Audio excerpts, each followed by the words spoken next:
This is Zuri, your neighborhood doula and artist. For more about who I am, check out my first video. This one's my second. In the first, I talk more about where I come from and what I want to do with this channel.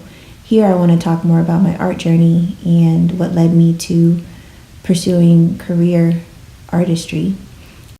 I was a little nervous to show you my journal or my sketchbook because it's mostly unfinished. Like here, I tried something and it didn't work and then tried it on the next page. It's definitely not polished. It's not perfect or, professional, kind of like me right now in my novice art journey. But that's my goal, is to perfect my practice through this channel and show you guys my growth over the years. I just wanted to share, like here, it's a beautiful lady that I never finished. I like that tea stain look though. And here, something I'm really proud of. So it's a mixed bag in this book and kind of in my life. Like, I love some of my projects and haven't finished others. And yeah, consistency. I'm excited. In a year from now, I expect I'll be an art machine. I know that I'll be painting on many people's walls in many different communities, and eventually I will be traveling to different countries. Yeah, so affirmations abound, and starting this channel is a step in that direction. And I'm happy to share with you, and I'm glad that you're here to check it out. Yeah, here's the end of this journal and the beginning of so many possibilities. Yep.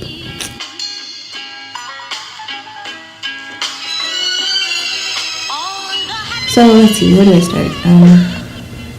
I've always kind of doodled. As a kid, I had pretty interesting, weird doodles, and I always expressed myself pretty creatively, but I never took it seriously. I read a lot, wrote a lot, did a lot of acting. And in high school, I picked up photography, which was really nice. It was, me delving into more of the visual arts, having more control over my environment. And I got, pretty good. I took it pretty seriously.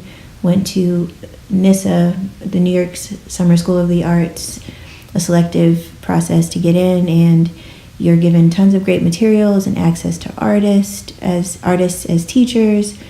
And I learned a ton about crafting visuals. And I, mostly forgot all of it, but I enjoyed it, and I learned a lot about myself and a lot about artists and how much I admire them. But I didn't do it anymore. I stopped once I was out of high school, got involved in a lot of weird emotional stuff, got married really young, and it was a terrible marriage, not a healthy one. So I kind of backed away from expression and healthy expression, and didn't even look its way like as an option until I had the courage to walk away from my abusive relationship. And a friend actually kind of dared me to take up classes, online art classes at Academy Art University. And I did, what did I do first? I did intro to figure studies, I think, and I took a sculpture class, an online sculpture class, which actually ended up being incredible. And I was really bad. Like, I was so bad. I was getting the worst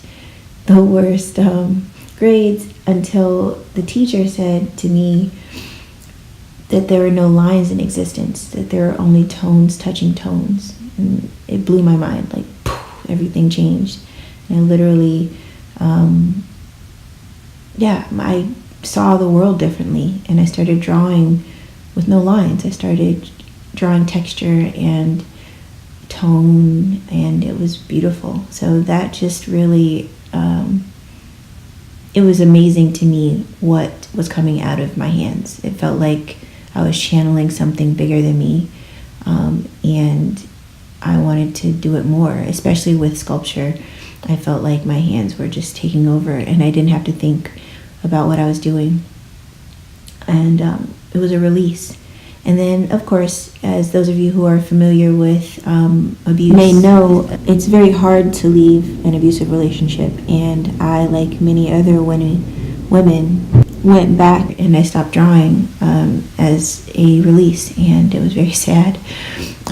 It wasn't until I left that situation again that I actually picked up a pencil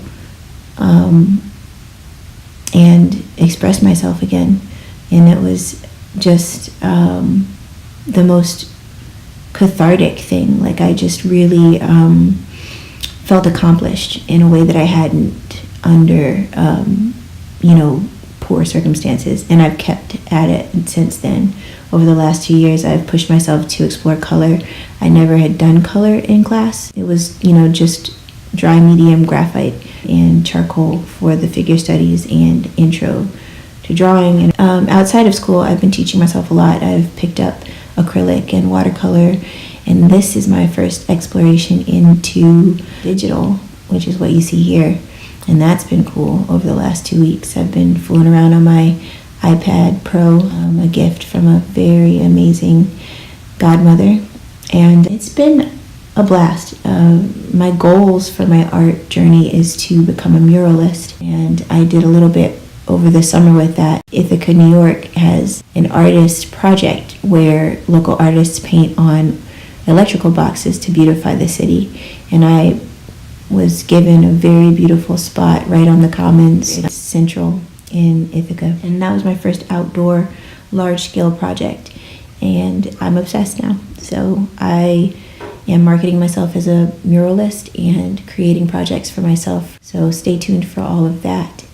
And I cannot wait to be useful. I'm still figuring out how my art is going to serve others. And that's going to be the challenge of the next 10 years for me, is how to be useful visually to others in need. And I think art just brings joy to people, and that's what I want to focus on mostly, as well as brown, beautiful women. Yeah, so I look forward to sharing that with you, and I appreciate you stopping in. If you enjoyed this, looking at my drawing process and hearing a little bit about me, and want to see more of my progress, subscribe and come back every Thursday.